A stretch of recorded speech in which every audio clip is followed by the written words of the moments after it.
So it was February 11th in 2004. I was checking my blood sugar with my brand new glucose meter. I'd just been diagnosed with pre-diabetes on January 26th. 205? I didn't believe it. I checked it again. 210? Diabetes? It was only one little piece of carrot cake. I guess I'm going to die in my 70s instead of my 90s. That was the moment I realized that I actually thought all diabetics were doomed. I was a doctor. I thought all diabetics were doomed to get old fast, die bit by bit, and die early. So now it was my life on the line. So I wanted to know, is there a better way to take care of diabetes than how I've been taught, or did I just have to accept my fate? So my inner scientist went to work. I wanted to know exactly what caused the damage in diabetes and what I could do about it. My question was, do I have to die early? So it turns out there are 4 basic causes to the damage in diabetes. High blood sugar does a lot of damage. Insulin resistance does a lot of damage. And most cardiologists know it's the major cause of heart attacks, which many diabetics die of. High levels of insulin resistance lead to high levels of insulin. You've learned about that today. And making too much insulin for years wears out the beta cells. So those are the main causes of damage in diabetes. So let's start with the first one. Diabetes is defined by high blood sugar. That's how you diagnose it. So normal blood sugar, before you eat, shouldn't be 100 or above. It should be less than 100.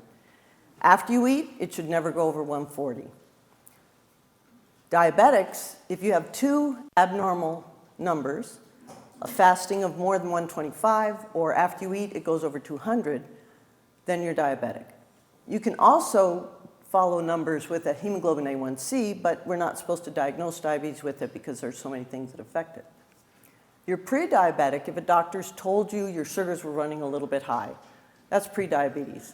So if you're between those two, if your blood sugar fasting is 100 to 125, or after you eat between 140 and 200, you have to have at least 2 numbers like that. So diabetes is high blood sugar. How does high blood sugar do its damage? It does it through poison, plastic, and slow roasting. Let me explain. I'm going to explain by using hemoglobin A1C. That gives you your average blood sugar for the last 3 months. And it's telling you, whoops, I'm on the wrong slide. Okay. I'm going to talk about what sugar is first. Sugar is the basic building block of all carbohydrates. It's a very tiny molecule. A molecule is the smallest piece of something that's still that thing. And they're made out of atoms. A sugar molecule has 5 or 6 carbons, 5 or 6 oxygens, and hydrogens, carbohydrate. Starch is just chains of sugar. That's all it is. And the enzymes in our saliva and in our intestines cut that starch into sugar in seconds to minutes after you eat it. So to your body, there's no difference between starch and sugar. Fiber is another carbohydrate, generally the good carbohydrate. It is made out of sugar, but it's bound together in such a way that our enzymes can't break it down. Termites and cows have bacteria that can break fiber down into sugar, and then they burn the sugar for fuel. We only break it down a little bit. We just poop fiber out mostly. We do digest a little bit of it. So I'm going to explain partly how sugar does damage by talking about hemoglobin A1C, which, as I said, is your average blood sugar for the last 3 months. It's actually telling you how many sugar molecules are stuck on your hemoglobin. So hemoglobin's a great big molecule. It's a protein. We are animals, so we're mostly protein. Proteins are big, complex molecules that change shape and interact with other molecules. Each one's like a little machine, and each kind of protein has its own job to do. Our muscle proteins move past each other like this to lengthen and shorten muscles. Hemoglobin's job is to carry oxygen. So it actually has 4 little paws on it that open and close around oxygen. So the blood carries hemoglobin to your lungs. These paws open up, attract oxygen, close around the oxygen, and carry it to where it's needed, like your brain, drop it off, go get some more oxygen, carry it to where it's needed, muscles. That's what hemoglobin does all day. It's like a little oxygen-carrying truck. And because there's always some sugar in your blood, and there's always hemoglobin in your blood, they're going to get together. Sugar will stick to just about anything. You know that if you've ever tried to clean up juice or something off the floor. It's very sticky. It will permanently chemically bind to everything in your body, including hemoglobin, it's generally not a problem. If you only have a few sugars stuck on your hemoglobin, it's not a problem. Nobody has a hemoglobin A1C of 0. There's always some stuck on the hemoglobin. But hemoglobin A1C represents how much sugar is stuck all over every part of your body. And we can measure it with a little drop of blood, which is very easy to get. It's hard to do a brain biopsy to find out how much sugar is stuck on your brain, but this represents that. If you let your sugars be high, had it turned upside down, and you have a high hemoglobin A1C, it's because you have a lot of sugar stuck on your hemoglobin and everything else. Now, this is a problem depending on where they land. If the sugar, sorry, not very good with this. If the sugar lands on a functional part of the protein, in this case, it may not bond oxygen very well, may not be able to its job. If your sugar gets high, over 160 or so, you have so many sugars on your proteins. When they get close to each other, they'll cross-link with each other. This is a permanent chemical bond gluing two parts of the molecule together or two different molecules together. You've just destroyed the structure and the function of parts of this molecule. In science, the definition of a poison is a substance which permanently damages structure or function of a cell or a molecule in a living being. So high blood sugars actually poison. It's poisonous to us. This isn't a metaphor, scientific fact. But don't let your sugar be high. In chemistry, in college, we made plastic. We took big old long molecules, like we used oil, and we cross-linked them with little tiny molecules. And we made polymers or plastic. Well, they have extracted a gooey brown plastic from the legs of poorly controlled diabetics. And this is big human molecules permanently cross-linked together with sugar. This is plastic. Once again, not a metaphor. Plastic's great stuff. You know, you can put it in whatever shape you want, stays that way for 500 years, doesn't change. It's great for storing things, not so good in a living body. And the final thing is slow roasting. So a food scientist named Maillard, looks like Mallard, discovered a long time ago that what gives roasted meat its pretty brown color is cross-linking proteins with sugar. This is called the Maillard reaction, or glycation. Glyc means sugar in Greek, glucose. And then further food scientists found out that that's actually what's happening inside the meat that makes it stiff and different from fresh meat. Heat speeds up this glycation process of sugar sticking things together. I'd rather be like that swimming, lively, quacking duck than a roasted duck on a plate. I've actually hugged, I had an old patient, she'd been diabetic, had never controlled it well. Gave her a hug and she felt stiff all over. It was sort of like she was half cooked. Sounds terrible, but. So poison, plastic, and slow roasting, these are not metaphors, same chemical process, and it happens inside you if you're diabetic, you don't control your sugars. Actually, but there's a lot of hope. We can heal. Let me go back a bit. We measure hemoglobin A1C because we make new blood every 3 to 4 months. So you can clean out all your gummed up hemoglobin molecules, make fresh ones. And people can drop their hemoglobin A1C by a point every 2 weeks if they get their sugars low. Other parts of the body also repair and replace very fast. The lining of our intestines, our muscles, our skin, those repair very quickly. The tissues that take a long time to repair are like the brain, the nerves, retina in your eyes, kidneys, tendons and ligaments. And if you know anything about diabetes, you know that's where you see the worst damage happening. And a lot of that's because all this damage is accumulating. The tissues can't repair and replace themselves fast enough to catch up with it. But they will repair and replace.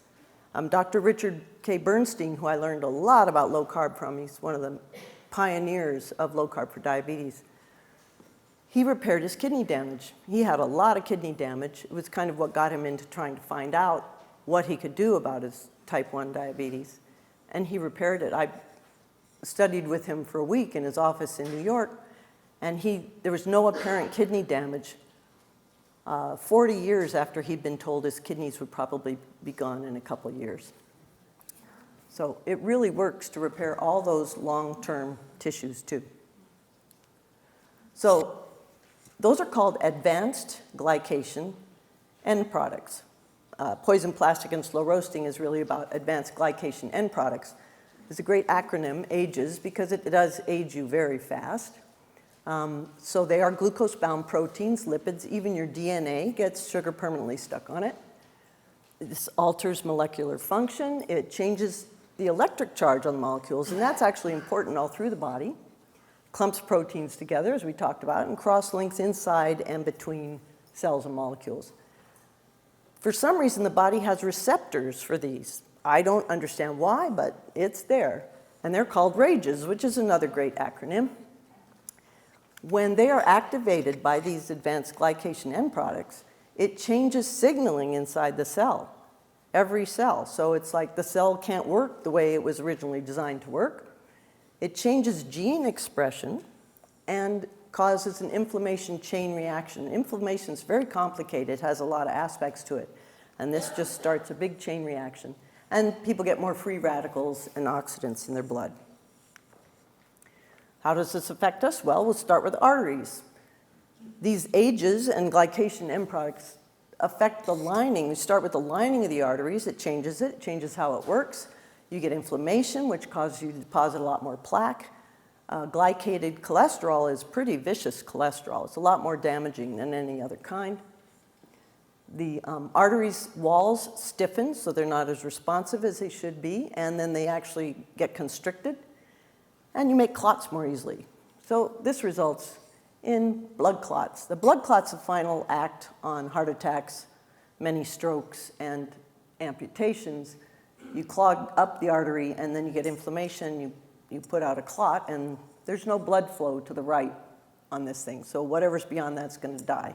Heart attack, stroke, amputation, erectile dysfunction. These also affect the blood. So if your sugar's high, your blood is very thick, so it's going to be sluggish. It's not going to flow as easily. It affects the entire immune system in many ways. And white blood cells are like the little soldiers in our bloodstream. So that's my drawing of a white blood cell with sugar shackles. Their job is to, whenever there's a problem, they travel to that problem as fast as they can, an invader of some sort. Once they get there, they have to fight and kill the invader. But if your sugar's high, it's like you put little shackles on their little feet, and they can't get to where they need to go. Once they're there, they can't fight. So I've had patients that had recurrent infections, a lot of infections, weird infections. I always check their blood sugar because there's a pretty good chance their sugar's high. It also affects not just the arteries to the heart, but the heart muscle itself. I saw this amazing study done with MRI looking in living people how much fat they had inside the heart muscle and the heart muscle cells. Not in the arteries, not around the heart, but inside the heart muscle. And it turns out that lean, pre-diabetic men, normal weight or thin, had twice as much fat in their heart muscle cells compared to obese non-diabetics. So it was the sugar, it was even low levels of abnormal sugar have a bad effect on the heart muscle cell itself. This causes this, of course, the muscle cells aren't going to work that well. They die early, and there's a lot more scarring in those hearts.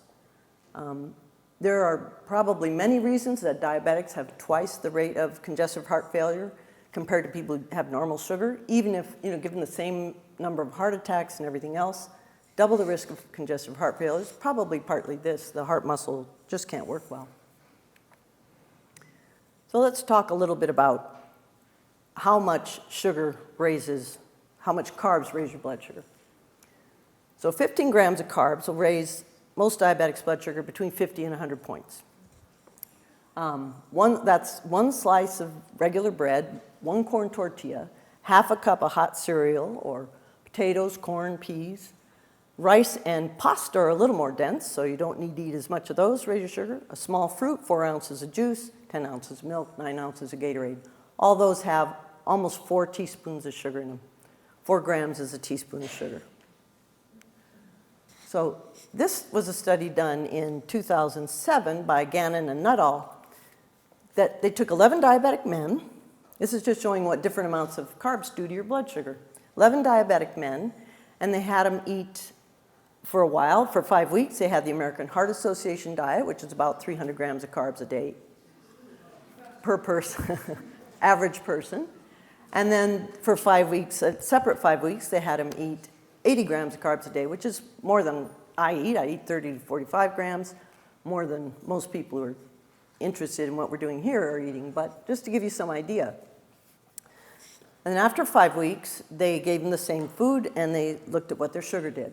So here you see, after 5 weeks, the average blood sugar is 160 to 170. You know, normal fasting is less than 100. They get up in the morning and their sugar's high. They eat their steel-cut oatmeal or something and their sugar spikes over 100 points, comes down again, whole wheat sandwich with an apple, another spike. Dinner is maybe sweet potatoes and brown rice. I say these things because it's what everybody thinks is healthy. And their sugar is very high. These same men, after 5 weeks eating 80 grams of carbs a day, and that would mean, you know, about 15 grams of carbs extra at each meal, sugars are much lower. They still have a little rise in their sugar because they're eating some carbs. But their sugars are much lower. They're almost to normal, not quite. If you eat very low carb and you're diabetic, then you'd be below the line, you know, 70 to 90 when you get up in the morning, and then you get a little slow hump in your sugar, maybe 10, 20 points with each meal. A couple of points I want to make here. First of all, how much damage is happening with all this high sugar all the time? A lot of damage happening in the body. That compared to this. How much medication are you going to need if your sugars are doing this rather than this? And then it's even better if you eat even lower carb. The A1Cs on these guys dropped, in 5 weeks, dropped more than 2 points on average compared to the guys who ate the American Heart Association diet. And just in case you didn't know, the risk of complications in diabetes goes up with your A1C. This is A1C on the bottom here, from 5 to 11. If you notice, the line keeps going, it would keep going down below 5 for an A1C, but the complications are heart attack, kidney disease, including needing dialysis, cataract, stroke, retinal disease, peripheral artery disease, and amputations. So this is heavy-duty stuff, and it's preventable and repairable. That's what gave me tremendous hope, realizing I had diabetes, that I wasn't doomed. Whoops. Very important, if you eat very low carb, which other people have talked about, you have to add oil, you have to add salt, and you have to reduce your medications. Generally, for my patients, when they go very low carb, if they're on insulin and they don't have retina disease, they have to go slower if they have retinal disease. But if they don't have problems with the retina, I tell them do it all at once, and I cut their insulin in half and keep a real close eye on their sugar. I give them instructions on how to raise and lower their sugar if they seem capable. And a lot of type 2s can end up with no insulin at all, or just small amounts. But if you don't reduce your meds, if your friends are going to try to do this, they have to cut their insulin way down. So they should probably talk to their doctor first. Same goes with several insulin medications. Metformin, you don't have to reduce. Metformin comes from an herb. I don't know if you know that. French rue, it's called, or French lilac, or goat's rue. And then salt. You pee out a lot more salt when you eat low carb. So you have to eat salt. Let's talk about insulin. Insulin is a fuel director, which other people have talked about today. It lowers blood sugar by moving it into the cell, where it'll either be burned for fuel or stored as glycogen or fat. When your insulin levels rise, it turns off producing sugar, turns off gluconeogenesis, and then it also stores fat. Insulin's the major fat-storing hormone. So if you have very high insulin levels, you're very good at storing fat. And insulin turns off fat burning, so it's a double whammy if you're trying to lose weight. You got to get your insulin levels down. Insulin's made in the beta cells. Beta cells make up 1 to 2% of all the cells in your pancreas, and that's all you're going to get. And for most of us, we've made almost all of our beta cells by the time we're 5 years old. We can make a few. It's one of the holy grails of diabetes research. How do we get people to make more beta cells? But you really don't make many more, so you better take good care of the ones you have. This top square shows this is an islet of Langerhans. That's where the beta cells live, staying for insulin, so it basically shows you how many working beta cells there are there. This is a normal person, doesn't have high blood sugar.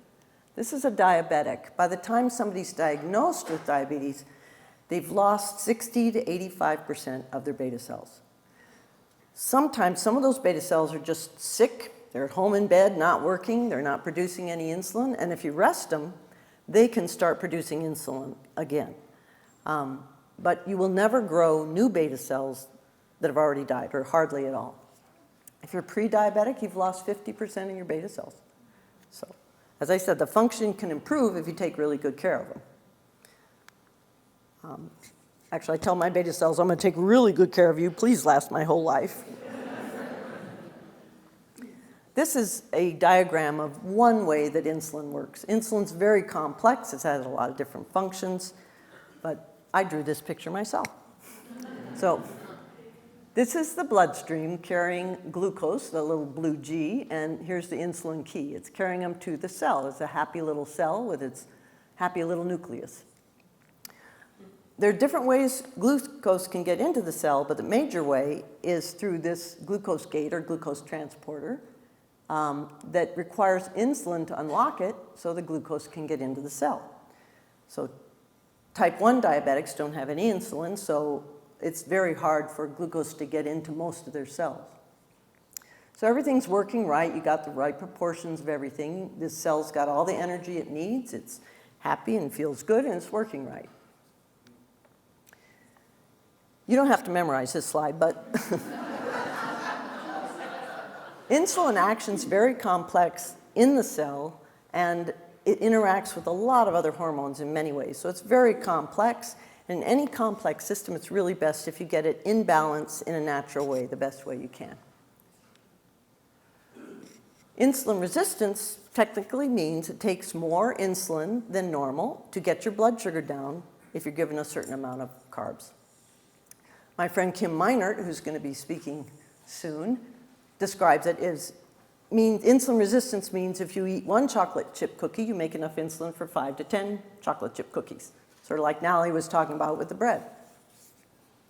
So you will store those cookies as fat, and every other calorie in your body that can be gathered together will be stored as fat if you eat carbs and raise your insulin level. So this is my primitive diagram of how one aspect of insulin resistance works. We don't really understand it very well. There's tremendous research going on. Insulin resistance varies all through the day. It works differently in different cells at different times in different situations. But as far as sugar, this is the same bloodstream. There's got glucose and insulin in the thing, but there's something blocking the glucose gate. The glucose can't get through to feed the cell. The insulin can't unlock the gate. You got a hungry cell here. Low energy, and it's hungry. And if all your cells are hungry, you're going to be hungry, even if your stomach's full, even if your blood sugar's high. So it's kind of odd way that insulin resistance makes people hungry because their cells aren't fed. So the body will make more and more sugar. The blood sugar will rise trying to feed these hungry cells. You'll eat more.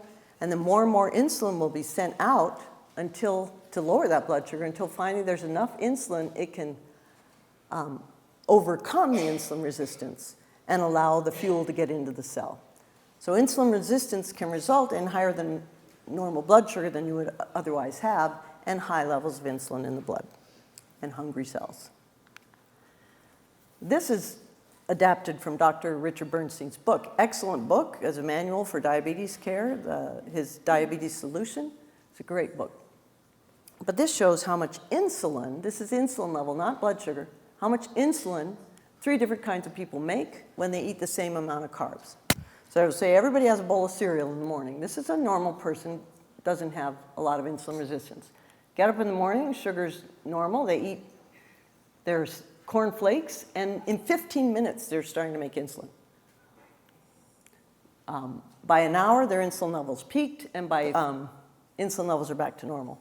This is an insulin-resistant person. They eat the same amount of cornflakes.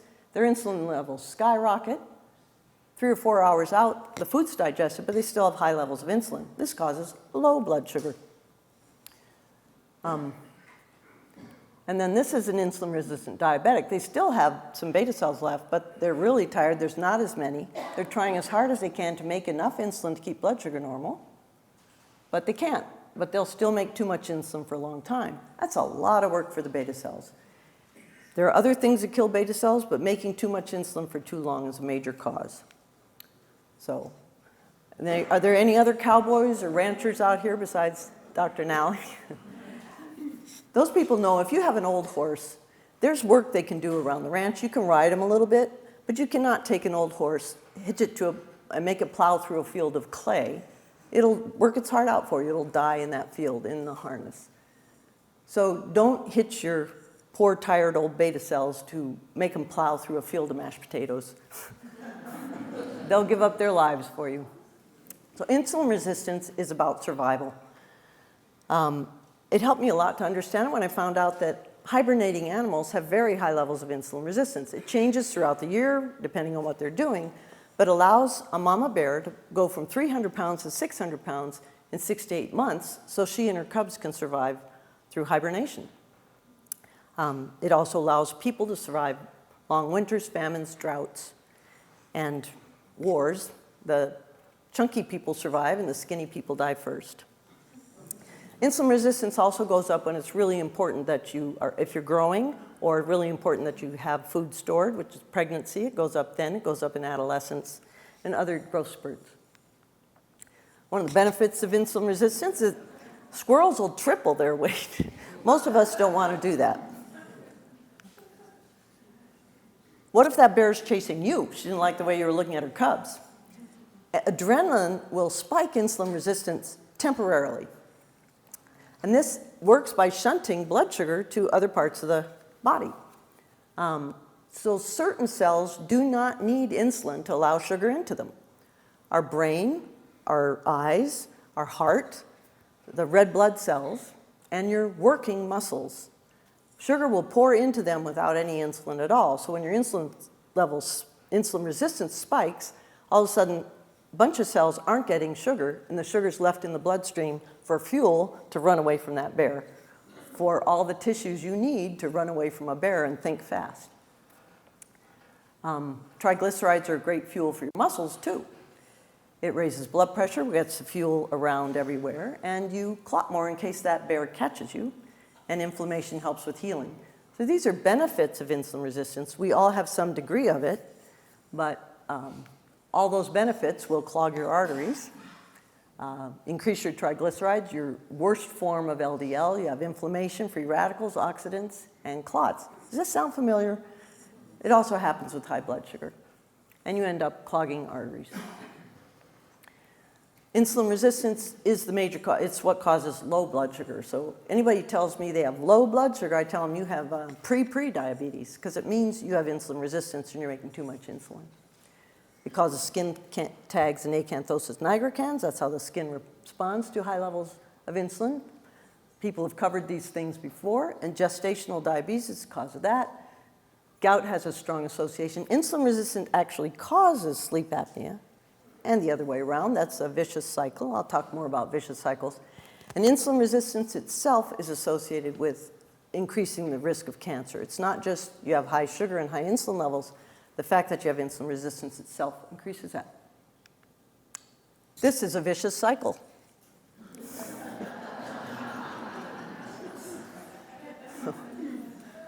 Named insulin resistance. So we know that insulin resistance contributes to high blood sugar, but high blood sugar makes your insulin resistance worse immediately. High insulin levels also make your insulin resistance worse. So why do we have that? Well, for bears, it's called a positive feedback loop. If they've got lots of carbs to eat, carbs are plants are growing, the bear has carbs, it better store fat. It better store all the food it can get and stay hungry and keep eating. So that ensures that that will happen until there's no food left. We humans don't want that, but So high insulin levels cause insulin resistance causes high insulin levels, another vicious cycle. And genes, you say, well, I thought genes were predetermined. Well, we turn our genes on and off all the time, so that's involved in insulin resistance. It changes what genes are expressing, and a lot of people have a disadvantage of having lots of genes for insulin resistance, like Dr. Nally. But there's also epigenetics. Epi means on top of. So if a woman has gestational diabetes and she doesn't take care of it and get her sugars really normal and try to keep her insulin levels as normal as she can, her child from that pregnancy has a much higher risk of diabetes later on. It actually changes the genes affecting the child for the rest of their life. Other people talked about the interaction between insulin resistance and hormones, another vicious cycle, inflammation. We know insulin resistance causes inflammation, and inflammation causes insulin resistance. If you don't get enough sleep, your insulin resistance spikes the next day. They do these very uncomfortable tests with college boys. You have to pay them to do it, but they found that out. You wake them up 5 times in the night, and their insulin resistance is worse the next morning. And then insulin resistance obviously contributes to gaining fat on your body, and body fat contributes to insulin resistance. But I think the major cause of obesity is insulin resistance run amok, not the major cause of insulin resistance is obesity. So how do we lower insulin resistance? Well, eat very low carb, get your sugar and your insulin levels normal, and then do what your mom says. Exercise, get enough sleep, don't use nicotine or any form of tobacco, floss your teeth to decrease your total body inflammation, drink lots of water, stay hydrated, and lose weight. I put that weight down there because all the other things will lose insulin resistance and help you lose weight. And then learn how to handle stress well, because if you let your adrenaline be high all the time, it's going to have bad effects on you. So I eat low carb and keto so I can heal any damage that's already happened, so I can prevent damage. I want to stop poison, plastic, and slow roasting in my body. I help my inner bear so I don't get hangry, save my beta cells, and I save money. And I want to have fun in my 90s.